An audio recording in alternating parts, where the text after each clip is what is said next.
नमस्कार और स्वागत है। आज हम एक बहुत ही अविश्वसनीय सफर पर निकलने वाले हैं, महिला प्रजनन प्रणाली के अंदर। देखिए, ये सिर्फ बायोलॉजी का कोई चैप्टर नहीं है, बल्कि ये वो कहानी है कि जीवन की शुरुआत आखिर होती कैसे है। तो चलिए, इस कमाल की संरचना को परत दर परत एक साथ समझते हैं।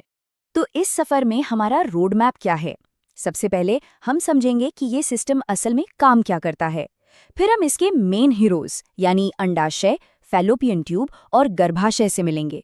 और आखिर में हम देखेंगे कि ये सब मिलकर एक परफेक्ट टीम की तरह कैसे काम करते हैं। तो चलिए शुरू करते हैं। देखिए, सबसे पहली और ज़रूरी बात यह है कि हम सिर्फ कुछ अंगों के कलेक्शन को नहीं देख रहे हैं। नहीं नहीं, ये एक पूरी तरह से जुड़ी हुई एक इंटीग्रेटेड प्रणाली है जिसका एक ही मकसद है, नए जीवन को बनाना और उसे संभालना। और इसका काम मतलब इसका दायरा बहुत बड़ा है। जरा सोचिए, ये सिस्टम फर्टिलाइजेशन के लिए सही माहौल बनाने से लेकर एक भ्रूण को 9 महीने तक महफूज रखने, उसे पोषण देने और आखिर में जन्म की प्रक्रिया को आसान बनाने तक सब कुछ यही संभालता है। सच में ये जिंदगी की पूरी कहानी है, शुरुआत से लेकर एक नए पड़ाव तक। अच्छा, इस पूरी प्रणाली को समझने का एक बहुत ही आसान तरीका है। सोचिए कि इसके अंगों की 2 टीमें हैं। पहली टीम है प्राथमिक अंगों की, जो मेन प्लेयर्स यानी अंडाणु और जरूरी हार्मोन्स को बनाते हैं। और फिर है दूसरी टीम, द्वितीयक अंगों की, जो इन प्लेयर्स के लिए पूरा मैदान, पूरा सपोर्ट सिस्टम तैयार करते हैं।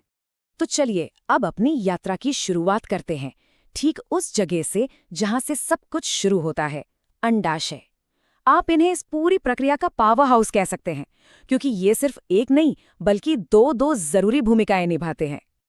तो एक सवाल उठता है कि अंडाशय को प्राथमिक यानी प्राइमरी सेक्स ऑर्गन क्यों कहा जाता है? इसकी वजह बहुत सीधी है। वो इसलिए क्योंकि ये सिर्फ अंडाणु ही नहीं बनाते, बल्कि एस्ट्रोजन और प्रोजेस्टेरॉन जैसे वो जरूरी हार्मोन्स भी बनाते हैं, जो पूरे रिप्रोडक्टिव साइकिल को कंट्रोल करते हैं। अगर हम इनकी बनावट देखें तो ये काफी सरल है। सोचिए, ये बादाम के आकार के 2 छोटे छोटे अंग हैं जो पेट के निचले हिस्से में होते हैं। हर अंडाशय के 2 मेन हिस्से हैं, एक बाहरी परत जिसे कॉर्टेक्स कहते हैं और एक अंदरूनी हिस्सा जिसे मेड्यूला कहते हैं। लेकिन जो असली एक्शन है वो बाहरी परत यानी कॉर्टेक्स में ही होता है। अंडाशय के अंदर मानो एक छोटी सी दुनिया है जहाँ हर महीने एक कहानी चलती है। ये कहानी शुरू होती है एक फॉलिकल से। समझिए, ये कच्चे अंडे का सुरक्षा कवच है। ये फॉलिकल धीरे धीरे बड़ा होता है, मैच्योर होता है, और जब ये पूरी तरह से तैयार हो जाता है तो ये फट जाता है और अंडे को बाहर रिलीज कर देता है। इसी प्रोसेस को हम ओव्यूलेशन कहते हैं। और मजे की बात यह है कि जो खाली कवच पीछे रह जाता है ना, वो कॉर्पस ल्यूटियम बन जाता है, जो एक अस्थायी हार्मोन बनाने वाली फैक्ट्री की तरह काम करने लगता है।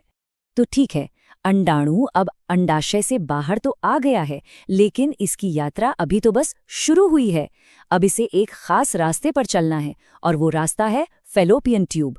फैलोपियन ट्यूब कोई साधारण पाइप नहीं है, इसके हर हिस्से का एक बहुत जरूरी काम है। सबसे पहले अंडाशय के पास उंगलियों जैसी रचनाएं होती हैं, फिम्ब्रिए। ये बड़े प्यार से अंडाणु को पकड़कर अंदर ले लेती हैं। फिर इन्फंडिबुलम उसे रास्ता दिखाता है। यात्रा का जो सबसे जरूरी हिस्सा है वो एम्प्यूला में होता है, और आखिर में इस्थमस नाम का संकरा रास्ता इसे गर्भाशय से जोड़ देता है। और हाँ, ये जो एम्प्यूला वाला हिस्सा है ना, ये बेहद खास है। ये सिर्फ एक रास्ता नहीं है, बल्कि ये वो जादुई जगह है जहां अक्सर शुक्राणु और अंडाणु का मिलन होता है। जी हाँ, फर्टिलाइजेशन की प्रक्रिया ज्यादातर यहीं पर होती है।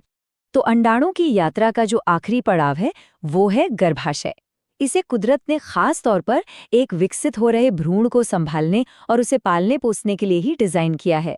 इसकी बनावट देखने में बहुत सरल है, लेकिन ये अविश्वसनीय रूप से शक्तिशाली है। ये मांसपेशियों से बना एक अंग है जिसका आकार एक उल्टे नाशपाती जैसा होता है। पर इसकी असली ताकत छिपी है इसकी दीवारों में, जो 3 बहुत खास परतों से बनी होती हैं। चलिए इन परतों को एक एक करके देखते हैं। सबसे बाहरी परत है पेरीमेट्रियम। इसे आप एक सुरक्षक कवच की तरह समझ सकते हैं, एक पतली सी झिल्ली जो पूरे अंग को बाहर से कवर करके रखती है। अब आते हैं बीच की परत पर, मायोमेट्रियम, और यही असली पावर हाउस है। ये चिकनी मांसपेशियों की एक बहुत मोटी परत है। प्रसव के दौरान जो जबरदस्त संकुचन होते हैं वो यहीं से आते हैं, जो बच्चे को इस दुनिया में लाने में मदद करते हैं।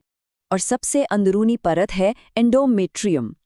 ये परत बहुत ही डायनामिक है, मतलब ये एक जैसी नहीं रहती।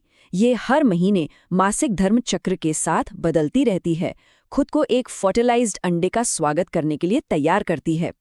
असल में प्रेगनेंसी की शुरुआत यहीं से होती है, जब भ्रूण इसी परत में आकर जुड़ता है।